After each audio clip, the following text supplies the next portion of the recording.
Hey guys, welcome back to another video. Today I'm going to be reviewing the Casso V50X action camera, and I'm going to see if it's a good alternative to GoPro for mountain biking and just a general action camera. So the Casso V50X is a budget action camera coming in at only $100, and for this price you get a lot of features like 4K video at 30 frames per second. You get a 13 megapixel camera for still photos, electronic image stabilization, and 120 frames per second slow-mo. But is it worth it, and should you buy it if you're planning on using it for mountain biking or just want a decent camera? So the first thing you'll notice right when you get the camera is just how many accessories come with it. And one of the most useful ones is this battery charger right here, and it comes with an extra battery. So take the battery out of here. It comes with 2 batteries and a charger to charge both of them at the same time. So that way you don't have to put one in the camera and then plug it in and then take the other one out and plug it in. You can just charge both of them at the same time, and that is super convenient. And then you also get a remote right here, so you can take a video or a photo. If it's you can put this on your arm. If the camera's on your helmet, and you can just press a button, takes a photo or video. You get a case because you cannot use this underwater without this, which is a little bit unfortunate, but I guess it's fine for the price.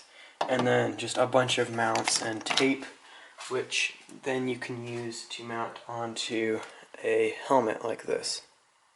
And if you are going to use this for mountain biking, then I would recommend picking up a cheap chest mount like this, because that's like my personal favorite angle to get the shot on.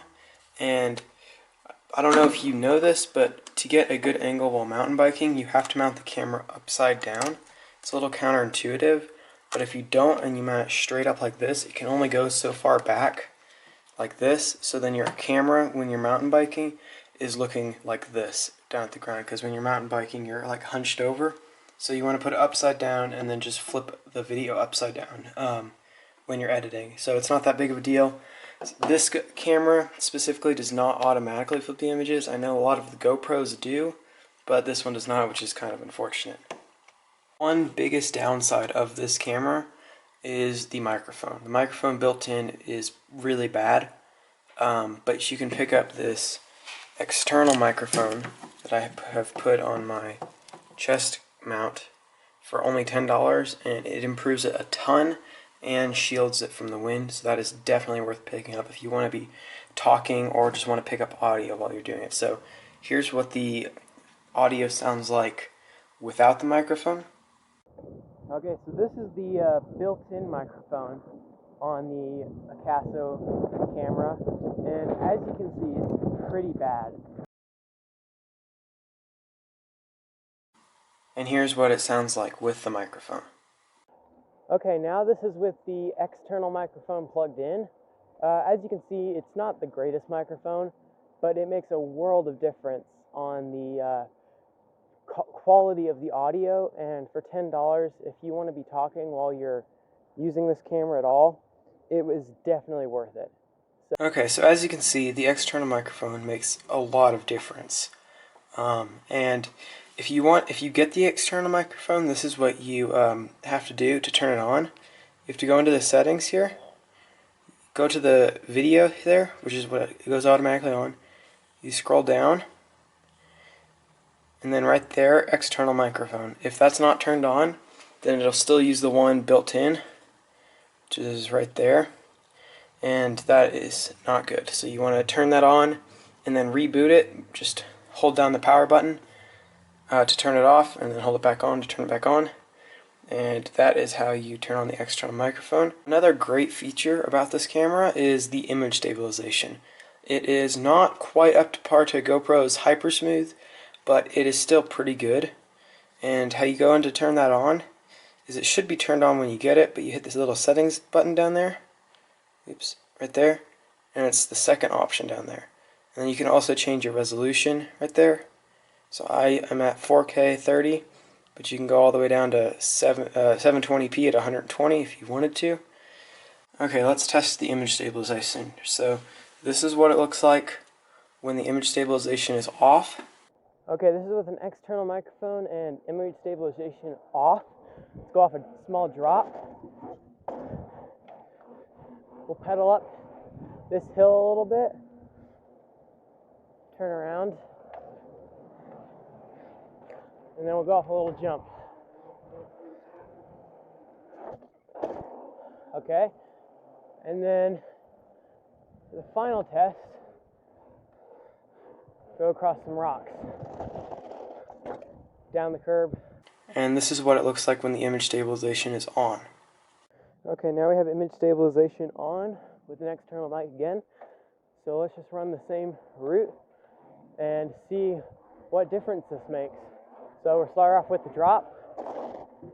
There we go. So unstabilized, it isn't horrible, but it isn't good either. And with it on is a lot better. So now we're on to the jump.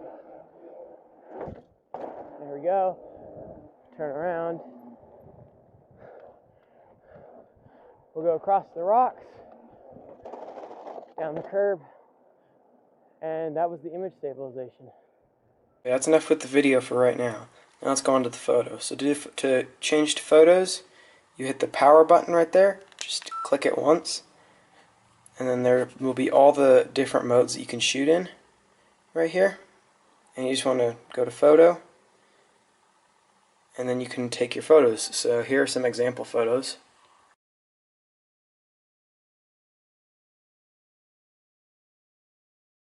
The last feature that is really good for mountain biking is the wide angle lens on this.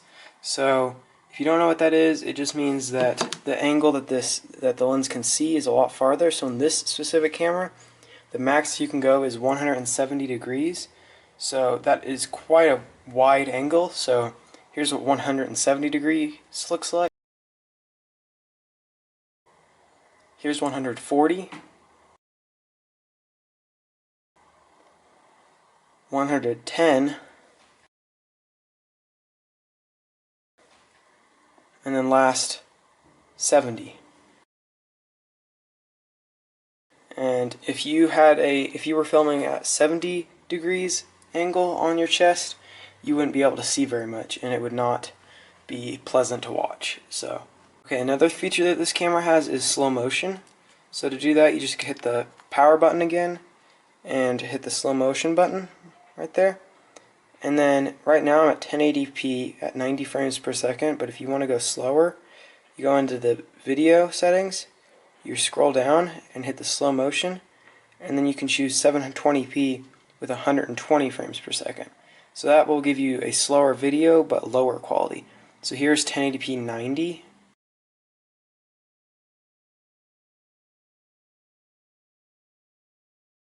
And here's 720p 120.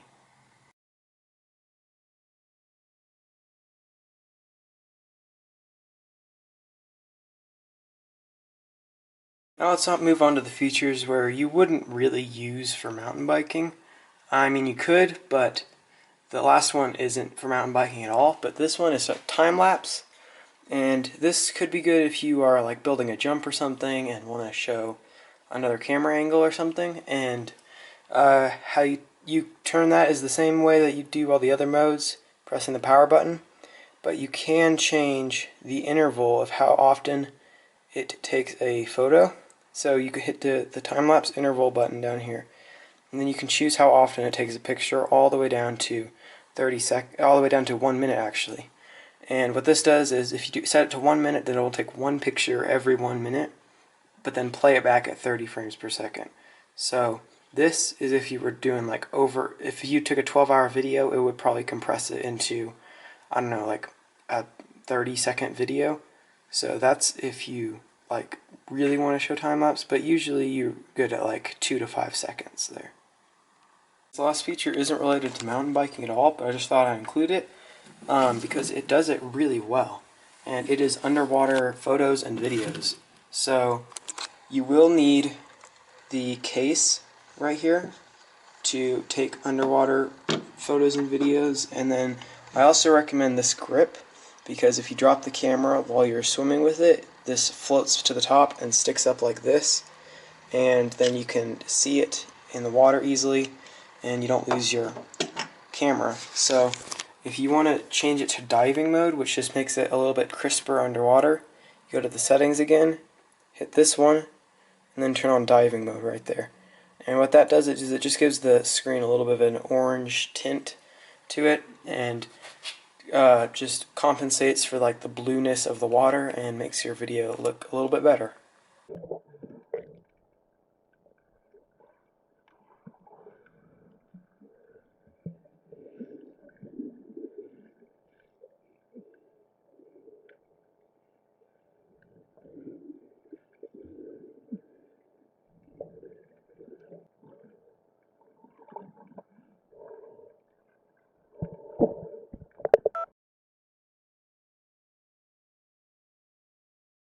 So overall, is this a good camera and should you buy it?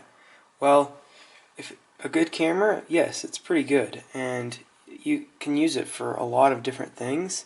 And for mountain biking, it is also pretty good because of the wide angle, the image stabilization, and the fact that you can plug in an external mic, even if you can only use the one officially made by Akaso.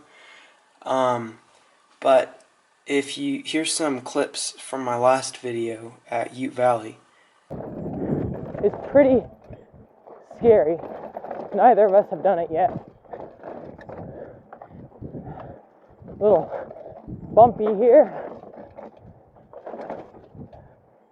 And as you can see, it's pretty stable. You can see quite a bit, and the microphone quality is okay, and I would say that this holds up decently with a GoPro, even though a GoPro is 4 times the price of this if you choose the Hero 9 right now.